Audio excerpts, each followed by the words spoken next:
Have you ever had an experience while traveling that changed how you approach education? I think it's a lot of me learning from my 20s and which bled into my 30s, of not being obsessed with music. It was necessary to to build a career. There was one year, 2012, which we will not talk about much, because we do not want to talk about that. But that was the toughest year uh, it, it was it was awesome in the worst way. It was the define. So I was teaching in 5 school districts, 17 schools, over 100 individual lessons. Oh my gosh. Yeah, on 17 different kids. Some of them were like the sixth graders are separate, but that's still the travel time. Like that's to go over for 2 kids for 42 minutes or something like that. It's like that's just, it was so much bouncing around.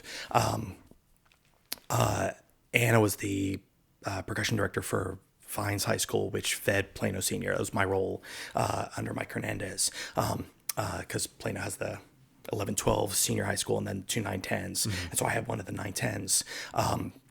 And so I am the person responsible for percussion at that school, which also means I'm helping at Plano Senior, and all that. And that was my first year at Marcus. And I taught from 11 a.m. to 7 p.m. in the 5-octave room. I never saw light. There was always a kid waiting at the door every 30 minutes, no breaks, because it just had it.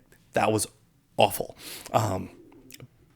But that year, I credit with, like, because people call me, like, if you want something done right, call a busy person. And I was building my reputation. That was like the payoff. Like, oh, that people think I know what I'm doing. Yay! It's like awesome. Okay. Could people stop calling? That's the last one was Wiley East. I was already teaching for Wiley, not Ken Wiley, but the town of Wiley. I was brought in for Wiley High School. They were doing PASIC, and I was doing lessons and helping out with that for their thing there. So I'm cleared for Wiley ISD, and Wiley East, which is way out in the middle of nowhere. It is remote. Like, it's still pretty remote. They finally started, but it was like you drive for like 30 hours or something like that, and then you go a couple more miles. It was in the middle, so they couldn't get anybody. And so the percussion director, Matt Holm, who I didn't know at the time, awesome cat, brilliant educator, was like, "Hey, we need somebody for lessons," and I was like, the only possible time that I have is like Thursday nights. Like, I could get there at like 5 or 6 o'clock. I was like, I was hoping he would not call my bluff, and he did. Great. See you then. That was awful. Yeah, that was just a beating.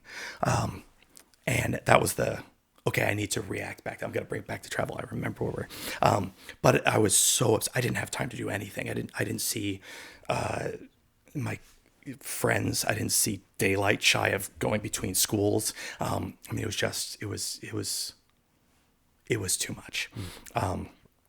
I thought it was required. I thought that was the gig. Like, that's what I signed up for. That's, if you want to do it right as a teacher, you give everything, because that's, like parents, you give everything to your kid needs something, take the piece. Okay.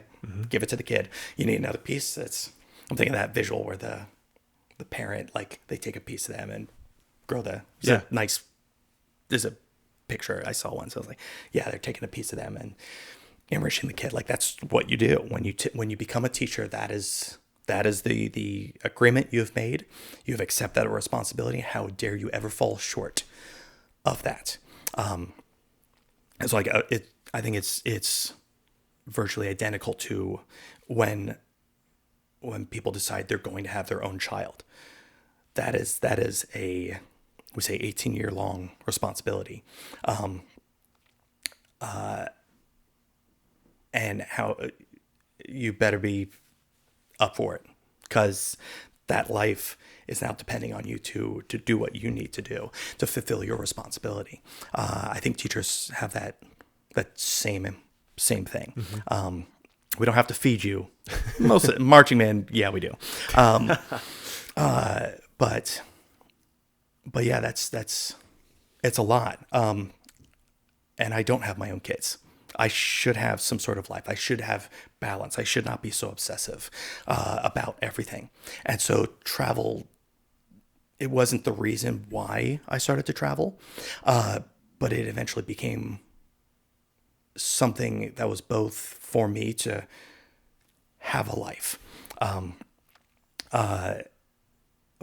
But I also, and I used to post more on like social media, where I would do, and part of that, because I'm not really a social media guy, I dabbled in it for a while and it's like, it doesn't fit.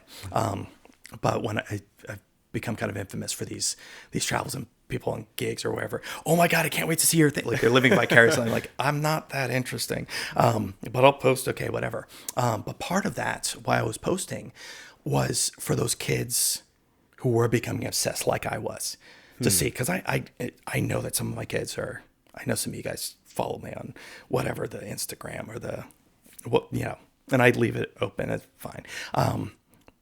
But I want you to see that you can have a life outside of this. And frankly, to be better about it. I think the 20-year-olds nowadays, you guys are so much smarter than we were. Oh my God. It's like, you guys, I mean, you're having standards. You're not just taking it, in the professional world. You're saying, this is not fair. No, we do need time off, or, we're not going to come, you're not going to be at a boss's beck and call for, 24 hours a day, 7 days a week. If it's needed or something like that, okay. But we have, learning what boundaries are, learning how to say no. I couldn't say no to Wiley East, which I don't regret at all. I got some great kids out of there, and meeting Matt and it was awesome. But if I happen to get a little bit of sleep, anytime that school year, that would have been, I imagine that would have been okay too. But being able to say no to something so that you can afford yourself the opportunity to do something. I didn't know I was allowed to travel. I did not know I was allowed to take a vacation.